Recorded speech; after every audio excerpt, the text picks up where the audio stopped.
So for the Valentines, we planning to go on a camp. The Basins, the campground is where we headed to. It's already late. I don't think we'll make it to the ferry, so we would be probably hiking. That's why I've got a very less setup this time. It's just a night, but let's see how it goes. Cheers.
So here we are in the Basins Campground.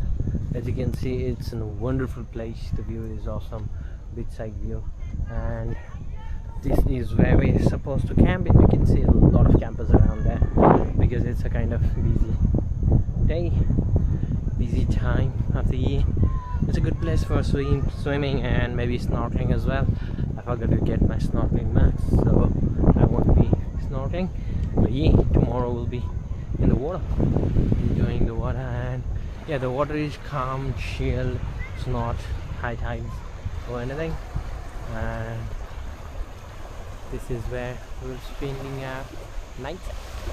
Yeah. And the best thing for today's camp is, so we parked our car up there. It's like 3 kilometers away from here, and actually one of the guard came in to rescue us, and he gave us a lift down here.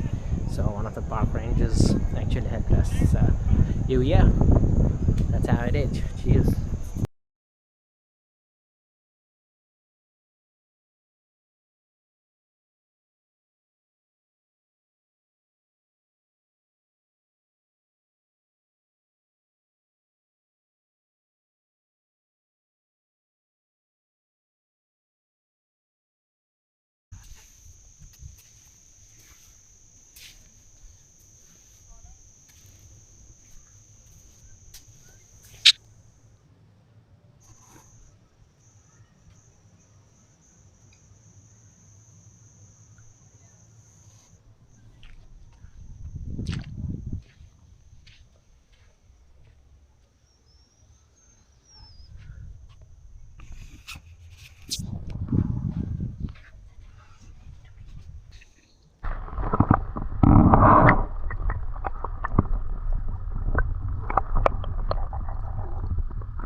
Day 2 of camping.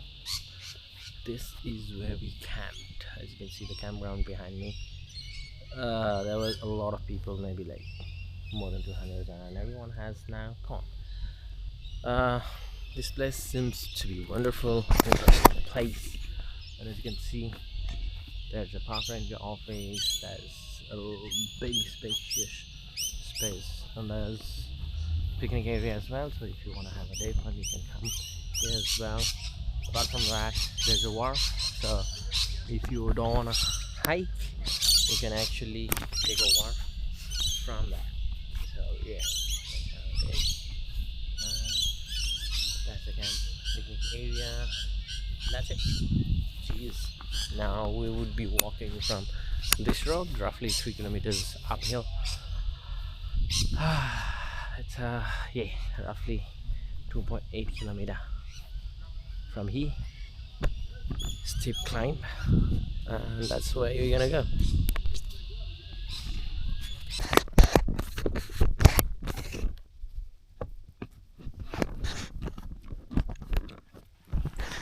Look.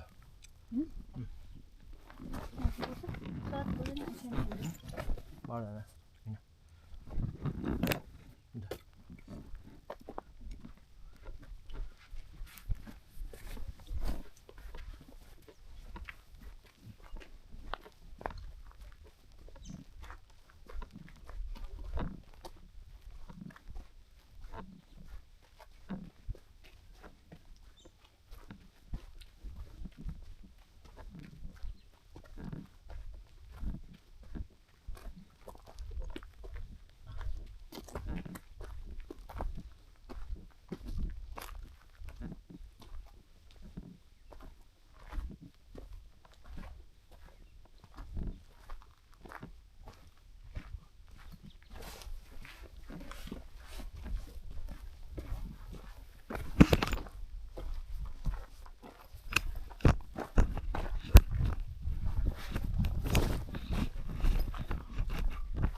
근데 이거 미리 बनाएन हुन्छ यस्तो बनायो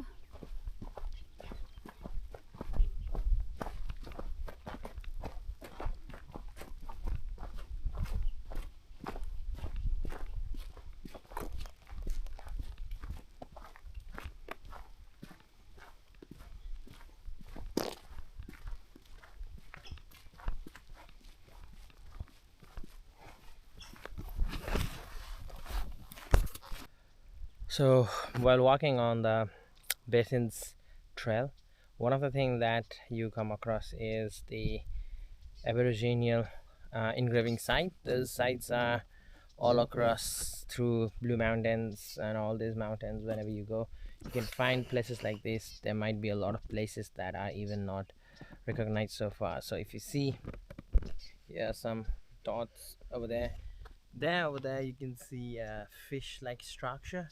On the side of this there's like head and the straight body, which is thought to be a man and woman represented by a single figure. So if you look around on the stones, there's a lot of engravings, and this is one of the preserved sites that government has thought about and tried to stop. I'm pretty sure the flower is someone else fucking bandits, because they just came here and drew it. It's a recent. It can't be original, but yeah. And seems like that's a picture from a kid. So whoever the fucking parents were, they should have seen. So if you see, this is how they used to draw with the pick and stones. Just hit and make the picture. If you see back to the place where we were earlier. It's a little bit clear from this side. So yeah, this is how it is. Moving forward, timeless art, thousands of years old. This large three-eyed fish, the spear the protruding from its head. So if you can see on the stone there, there's a structure of a fish, a man, a bigger fish on its side, kind of thing. So yeah, these are thousands of years old. This is one of the stretch you can see. It's a wonderful place. Worth the hike. Yeah.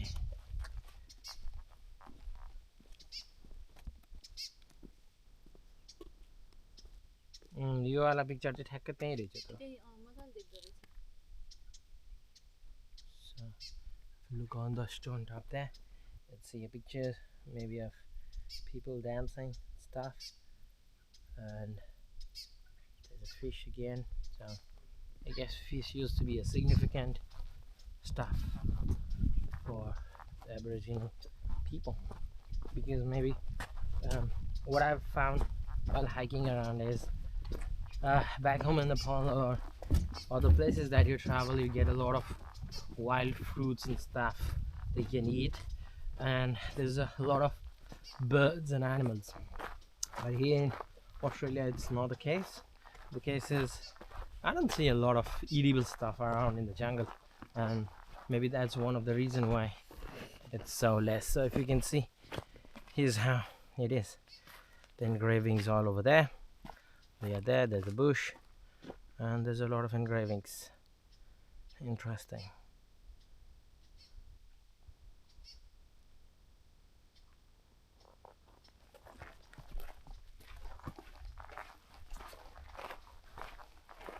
So these are the kind of structure they drew over there.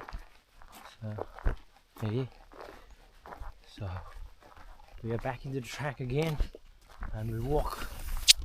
So we're here at West Head Lookout. As you can see there, that's a palm beach. There's the lighthouse, and this is the entire of the West Point Lookout. This place is very famous for the scenic view and its serenity, but during World War this place was a very important defense mechanism, because Hawkesbury River that essentially joins Sydney and Newcastle bridge is through this creek, so this place was used as a defense, as you could see enemy from all around and do the counter attack to ensure that the bridge is still there. The bridge played a vital role in connecting, because that's, as far as I know, that's the only bridge that connects Newcastle and Sydney easily. So yeah, that's how it is, and that's how the view is. You can see a lot of boats in the Palm Beach. That boats, this place is famous for the boats and for whale watch and stuff. Unfortunately, I don't think we'll see any whales, dolphins today, but yeah. Jeez.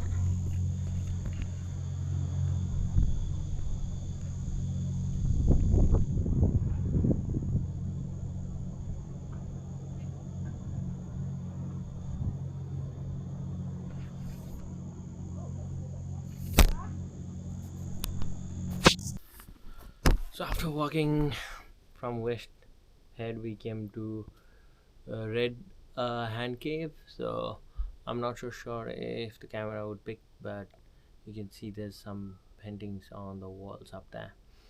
So these are believed to be 2000 years or so old paintings. You can see some over there, and over there there's some hand-like structure, whereas on this it's like, I don't know, some paintings over there. If we come back, there's similar structure. This one seems more clear, and over here,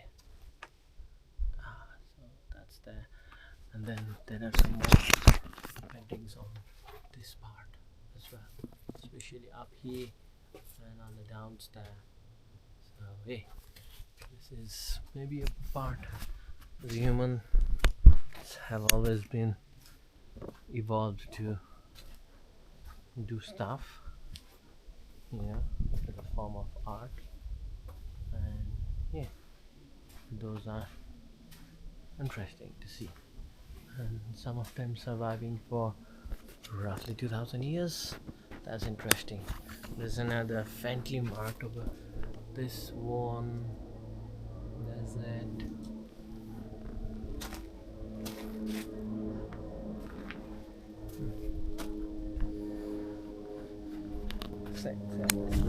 The red cave, and there you go, the Palm Beach, the surroundings.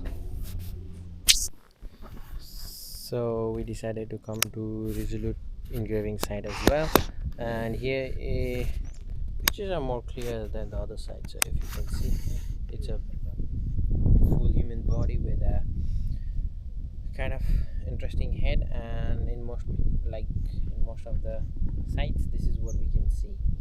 You can also see a bit detailed eel, and no one ever knows why those eels were made. Interestingly, you can see someone who was trying to draw, they messed up and they started again. You can see half-drawn lake over here, and then they redraw the entire structure up there, which means interesting, you know. People, we can simply delete, Control Z or whatever you do, or use a new paper, but yeah, our ancestors were forced to redo the entire thing if something goes bad. And the view from up here is interesting. You can see the Palm Beach and the surrounding beach area. Interestingly, if you continue down this track for another 1 hour return walk, you can go to a site where these nomad Aboriginal people used to sit. That's what the information over here says. It says if you want to go check their shelter out there, you can check. So they have a rock shelter down there, roughly 1 hour walk. And yeah, so this is what we saw. Group 1 down there, and this one is up here.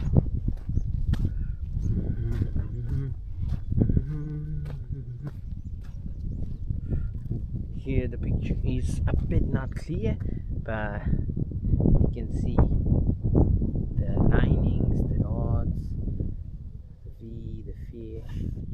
It's kind of little blurred out here. Here the fish, here's the line, but yeah, this part of, I guess because it's allowed a lot of rains to flow, people can come over here, so it's kind of missed. Cheers. Well, view. I think there's some sort of sailing competition, so you can see